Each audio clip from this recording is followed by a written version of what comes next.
कोठारी परिवार में उस दिन अजीब सन्नाटा छा गया था। प्रार्थना के जाने के बाद हर कोई धक्का खाने जैसा महसूस कर रहा था। घर का माहौल पहले जैसा नहीं रहा। अनुपमा खुद को रोक नहीं पाई और उनके दिल में गहरा दर्द छा गया। उन्होंने खुद को दोषी माना, क्योंकि उनका मानना था कि अगर उन्होंने समय रहते ध्यान दिया होता तो शायद प्रार्थना की जान बच सकती थी। यह सिर्फ एक शॉकिंग पल नहीं था, बल्कि पूरे कोठारी खानदान के लिए एक ऐसा झटका था जिसने सभी के अंदर डर, उदासी और गहरी बेचैनी पैदा कर दी थी। परात, जो हमेशा अपनी मासूमियत और प्रेम के लिए जाना जाता था, अब अपनी आंखों में आंसुओं के साथ अनुपमा की गोद में सिर रखकर रो रहा था। उसकी मासूमियत और निर्दोष भावनाएं इस घर में छाए गम को और भी गहरा कर रही थीं। अनुपमा उसे सहारा देती हैं, लेकिन उनका खुद पर दोष लगाना भी बंद नहीं होता। वह बार बार सोचती हैं कि उन्होंने क्या किया और क्या नहीं किया। वह सोचती हैं, अगर मैंने उसे घर से निकलने से रोका होता या अगर मैंने उसे खुद को बचाने से रोक दिया होता तो शायद वह आज हमारे बीच होती। यह विचार उनके मन में बार बार घूमता रहता है और उनके भीतर अपराध बोध की लहरें उठती रहती हैं। वहीं पराग भी अपने दिल में भारी गिल्ट महसूस कर रहा है। उसे लगता है कि उसने भी कुछ करना चाहिए था। वह सोचता है कि अनुपमा और वसुंधरा उसे रोकने की कोशिश कर रही थीं, लेकिन उन्होंने उसे जाने दिया। पराग का मन बार बार यह कहता है, काश मैंने उसे जाने नहीं दिया होता। अगर मैं समय रहते उसे रोक पाता तो शायद प्रार्थना अभी हमारे बीच होती। वह फूट फूट कर रोता है और उसकी यह पीड़ा घर के हर कोने में महसूस की जा सकती थी। घर के अन्य सदस्य भी अपने अपने तरीके से इस शॉकिंग स्थिति का सामना कर रहे थे। मोटी बा, जो हमेशा से परिवार का आधार रही हैं, अपने दिल में व्यथा को समेटे हुई थीं, लेकिन उनका शांत और मजबूती भरा रवैया भी इस बार कुछ कमज़ोर पड़ता हुआ नजर आया।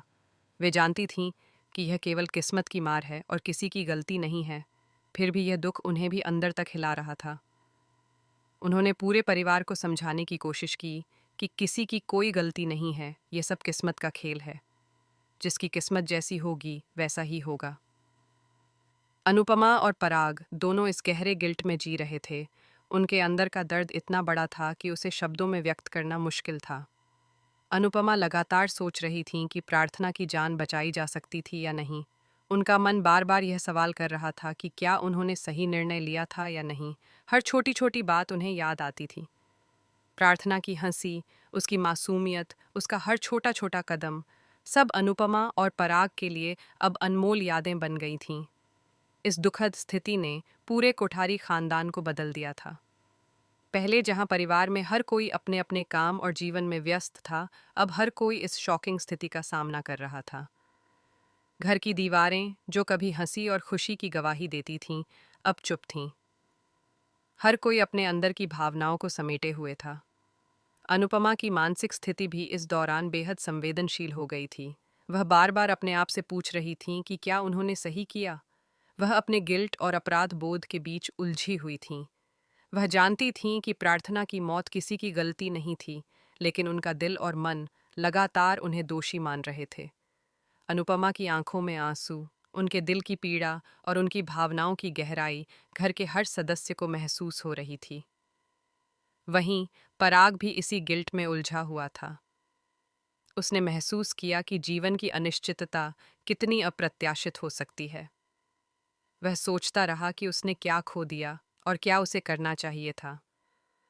पराग की यह पीड़ा अनुपमा की पीड़ा से मेल खाती थी, लेकिन दोनों अलग अलग तरीके से इस दुख का सामना कर रहे थे। परिवार के अन्य सदस्य भी अपनी अपनी भावनाओं के साथ संघर्ष कर रहे थे। मोटी बा, वसुंधरा और अन्य लोग यह समझाने की कोशिश कर रहे थे कि यह केवल किस्मत का खेल है, लेकिन गिल्ट और अपराध बोध की भावना इतनी गहरी थी कि उसे समझाना इतना आसान नहीं था। इस पूरे घटनाक्रम ने अनुपमा और पराग को बदल दिया था। वे अब पहले जैसी मासूम और खुशी भरी जिंदगी जीने में सक्षम नहीं थे। उनके मन में गहरी पीड़ा और दुख की छाया थी। उनके भीतर यह समझने की कोशिश चल रही थी कि कैसे वे आगे बढ़ें, कैसे इस दुख को सहें और कैसे अपनी जिंदगी को फिर से संभालें। सभी को यह एहसास था कि प्रार्थना की मौत ने न केवल अनुपमा और पराग को बल्कि पूरे कोठारी परिवार को बदल दिया है। ये एक ऐसा पल था जिसने सभी के दिलों को छू लिया और सभी के जीवन को प्रभावित किया। अब परिवार के हर सदस्य के लिए यह सीखने का समय था कि जीवन की अनिश्चितताओं और दुखों का सामना कैसे किया जाए, कैसे गिल्ट और अपराध बोध को कम किया जाए और कैसे एक दूसरे का सहारा बनकर आगे बढ़ा जाए। इस घटना ने पूरे परिवार में एक नई चेतना पैदा की थी। अनुपमा और पराग अब केवल अपने गिल्ट और अपराध बोध में नहीं उलझ सकते थे। उन्हें यह समझना था कि जीवन में आगे बढ़ने के लिए दुख और कठिनाइयों के बावजूद उन्हें मजबूत रहना होगा।